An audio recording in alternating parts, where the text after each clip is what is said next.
אדוני היושב-ראש, חברי הכנסת, שמעתי את הדוברים שהלינו על מצבו של משרד החוץ. הם אומרים שהוא מפוצל, שהוא מרוסק, שהוא מחולק לכמה משרדים. מי אומר את זה? חברים בישראל ביתנו, ביש עתיד ובמחנה הציוני. ובכן, אותי זה מפריע לשמוע את הטענות הללו מכם, משום שאתם הייתם שותפים מרכזיים בממשלות הקודמות בראשותי. הרי אז לא פציתם פה על המצב שאתם מקוננים עליו עכשיו, כי המצב שהיה אז במשרד החוץ זהה לחלוטין למצב היום. נושא ה-BDS, חבר הכנסת נחמן שי, טופל במשרד לעניינים אסטרטגיים ונשאר במשרד לעניינים אסטרטגיים. המשרד לשיתוף פעולה אזורי היה משרד נפרד ונשאר משרד נפרד. אגב, עוד מימי שמעון פרס ואחר כך ציפי לבני, אתם ודאי זוכרים. המשא ומתן היה נפרד ונשאר נפרד. קודם אצל ציפי לבני, שדרשה שכך יהיה, ואחר כך אצל סילבן שלום. הדיאלוג האסטרטגי עם ארצות הברית היה נפרד ונשאר נפרד. קודם אצל דן מרידור, ואחר כך אצל יובל שטייניץ. משרד התפוצות היה נפרד ונשאר נפרד.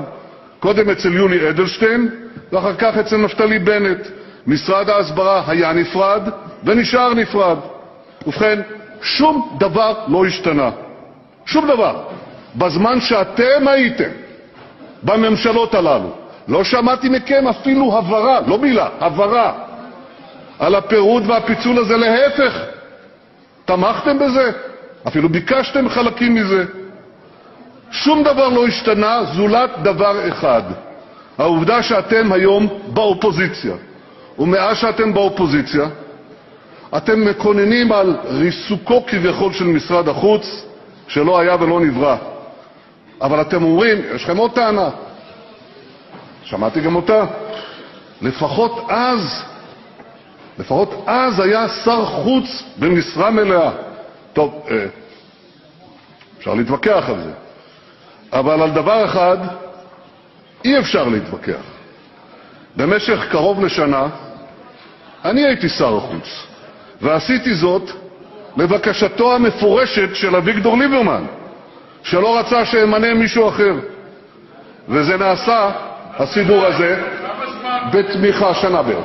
וזה נעשה בתמיכה מלאה של יאיר לפיד וציפי לבני, כשותפים בכירים בממשלה, שמסבירים לנו היום שאסור שמצב כזה יהיה. אז אני מוכן לקבל הצעות לשיפורים, אני מוכן לקבל המלצות לתיקונים, אני גם מוכן לקבל ביקורת בונה. אבל דבר אחד, ידידיי, אינני מוכן לקבל, וזה הצביעות שלכם שזועקת לשמיים. יש גם מדינות רבות אחרות, אין כל כך הרבה מדינות בעולם, יש כ-200 מדינות. ובכן, אנחנו מקיימים 161 יחסים דיפלומטיים, 161 מדינות, אבל אין זה אומר שאיננו מקיימים יחסים אחרים עם עשרות רבות של מדינות נוספות.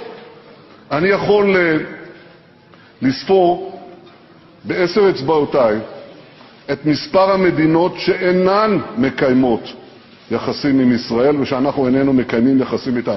לא עם צפון קוריאה, לא עם איראן, גם לא עם מדינת דאעש ולא עם מדינת החות'ים, זה נכון. אבל אנחנו מקיימים יחסים מלאים ויחסים אחרים עם רובן של מדינות העולם. מי שמבודד זה לא ישראל בקשריה עם הקהילייה הבינלאומית, אלא המדינות שאין להן קשרים עם ישראל, והמספר הזה הולך ומצטמצם כל הזמן. אנחנו שומעים את הדברים שלכם, אתם מציינים את המוכר והידוע, את החד-צדדיות נגד ישראל באו"ם ובפורומים בינלאומיים, וגם ובמיוחד ביבשת אירופה, במדינות מסוימות שאתם מבקרים שם, ששם עולים מיעוטים מוסלמים וחוברים יחד לשמאל אנטישמי ופועלים נגדנו.